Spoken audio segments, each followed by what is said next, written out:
So Nick, I guess we got to start out with the negative, but talk about Saturday night and the struggles. What were they? It was a lot of beating ourselves. They're a good team, but I'd say a majority of the time we beat ourselves, and then instead of them beating us. How so? Can you explain maybe what you didn't do especially the first drive, that you did well there? Yeah, first drive was well, but it's kind of like what Traylon was saying. It's the little things like communication piece. Obviously everybody's gonna point out the snaps, but it wasn't just snaps. That was the bad part. It was a lot of the little pieces that went along with that kind of derailed us a little bit. First time you face a three-man front, just talk about some of the differences there that you don't normally encounter.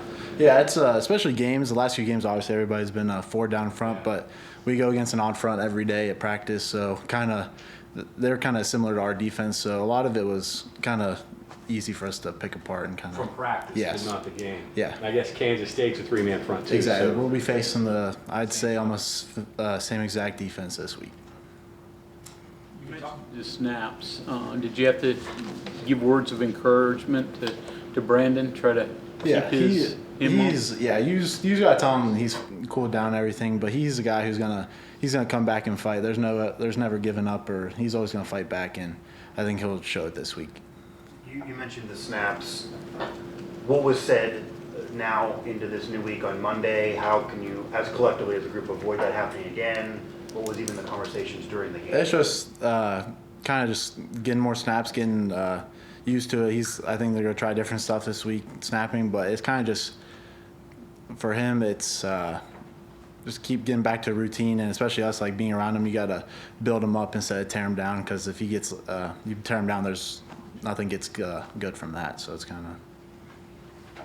We were talking a lot about the self-inflicted wounds from Saturday. How frustrating is that to start? How much more frustrating does it become throughout the game as they compound and you're in what you consider a winnable game? And what do you say afterward to say, okay, let's not do this again? Yeah, it's very frustrating because, like you said, the first drive we go down, we score is easy.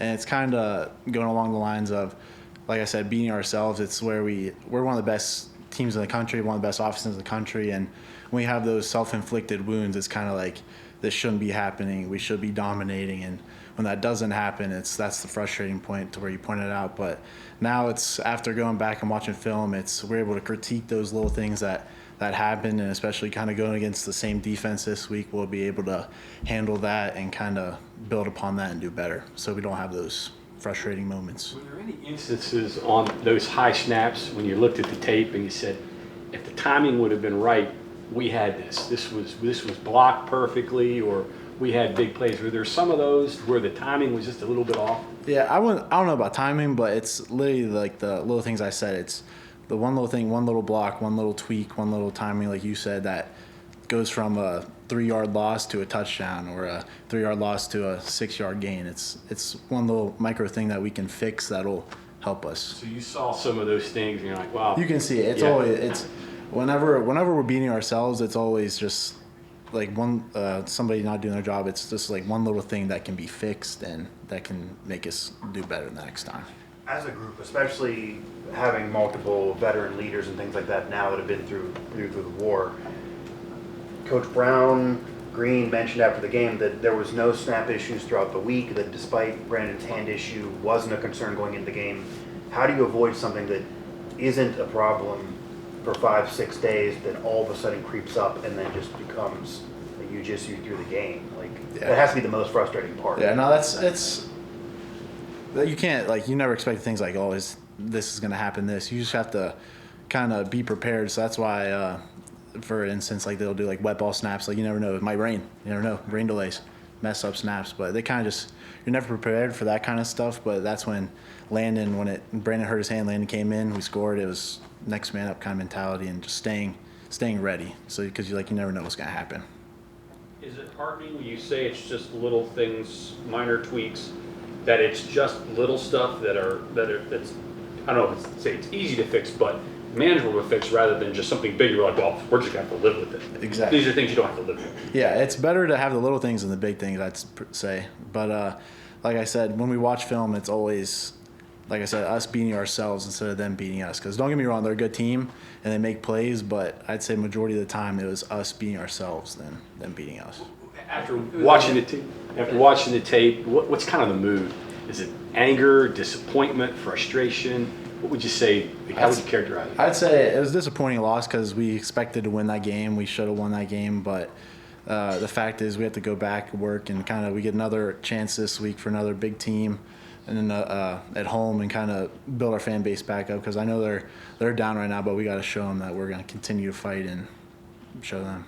I want to ask pretty much the same thing John did in a different way. Maybe take me through the healing process after a loss. Especially there was so much emotion leading into that.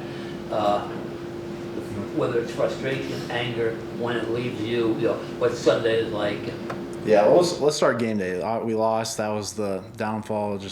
But then you come in Sunday, you get a lift in, you kind of watch film. As me personally, I watch it myself, look at the comments that are made, and kind of do my part and look at my part. And then we come in today, we have meetings as a collective. We go special teams as a unit and a position. And then once that's over, we kind of go and do the corrections from the game, like those little things I was saying. And once that's done, flip the script and we're on to Kansas State. So it's a quick turnaround. So that's a good thing and a bad thing. Is it better that it's a night game and you're probably not running downtown and drowning your sorrows, shall we say? Yeah. I don't think any of our team drown our sorrows per se or anything, but I kind of think you just got to flip the script because that game's over and you're facing a equally or even better team this week. So it's kind of you just got to let it keep rolling. You mentioned at your comments. You're talking about social media comments, things like that. No. You get on there? No, I try to stay off. Even the good. Even when we win, you gotta just keep eyes on. Comments meaning what? Comments, coaches. I got you. Coaches comments. I got you. Yeah, Right. not the. Crazy stuff. Yeah. Going to Kansas State, talked about it a little bit earlier with their run defense, and obviously that's what you guys like to do. Mm-hmm. So how do you avoid that being a problem? What do you know about what they like to do? Like you said, they are a good rush defense, and I kind of this week I think handle those little things because I feel like they're going to try to exploit those things that Iowa State did, the twisting and kind of all the backer movements and filling in the box and dropping all that stuff. So I think that's what they'll watch, and we're going to watch the same thing like we did and fix those things to make it better for us. So They're also one of the better teams in the country in tackles for loss and sacks. They really know how to get back to the backfield. What is it that, from what you've seen so far, that they're able to do to be that good, and what are you guys going to try and do to keep that from being? From watching film so far, they're just good at doing their job. There's nothing crazy that there's good players, don't get me wrong, but there's nothing crazy that stands out. That they just do what they're told, do their job, and kind of get home and do their base games and that kind of stuff. So they kind of just, I say, stick to what they do, and if they get home, they get home. But yeah. So if it's just kind of a plain Jane kind of bread and butter stuff, what do you do what can you do to counteract that? I say, so in the run game, I'd say communication is one of the bigger pieces because especially in an odd front, you have a lot of different looks who people are working with and that kind of stuff. So I think starting off, communication is going to be our biggest piece this week because they, like I said, they are a pretty base front, but they do have a bunch of moving parts to where we need to be able to communicate and get the job done there. Did you throw anything that you hadn't seen or weren't expecting defensively? You're talking about Iowa State or Kansas State? Iowa State. I would say nothing crazy that we didn't know. Is kind of just like I said, those little things, and we had to at halftime we kind of adjusted those a little bit to try to fix it, and I think that's what the same thing Kansas State will do as well, is try to exploit those things. Along those lines, Neil said last week that Iowa State's defense is pretty good about tweaking things in the second half and making it like a four-quarter game, right? Mm-hmm. What did you experience out there as far as up front, linebackers, defensive line was different in the second half? I'd say between the first and second half, I think it was just I felt like they flied more around in the second half. They were able to adjust to kind of what we did, but in the same way for us, we were able to know like how they would kind of adjust as well and try to tweak and get us in a good place.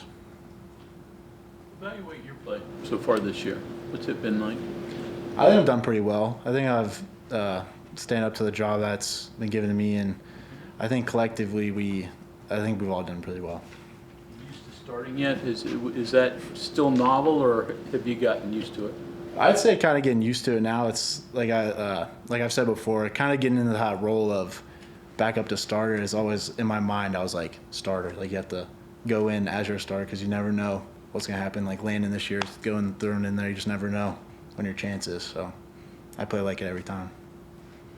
Did you say anything, or did anybody say anything in any of the meetings today in terms of rally cry or anything that was said that's different than just normal language? I wouldn't say a rally cry. I think it's just like getting to that point of like we were disappointed, but now it's kind of we have to be more together than far apart, especially now in this crucial time, this stretch of games. I think we got to be closer instead of pushing each other apart. So it's kind of just collectively all together. So nothing too crazy. There was no like Tim Tebow No. type of speech. No Tim Tebow. It was just Coach Brown. He started it, and then after that, kind of just trickles down, and we're all just following in line. Is this a group where that kind of comes easily? I would say so. I say we are a very close-knit group, especially offense, defense, even special teams. Like we're all for one, all for all, and I think we're very close. And I think that's what helps us and will help us down the road.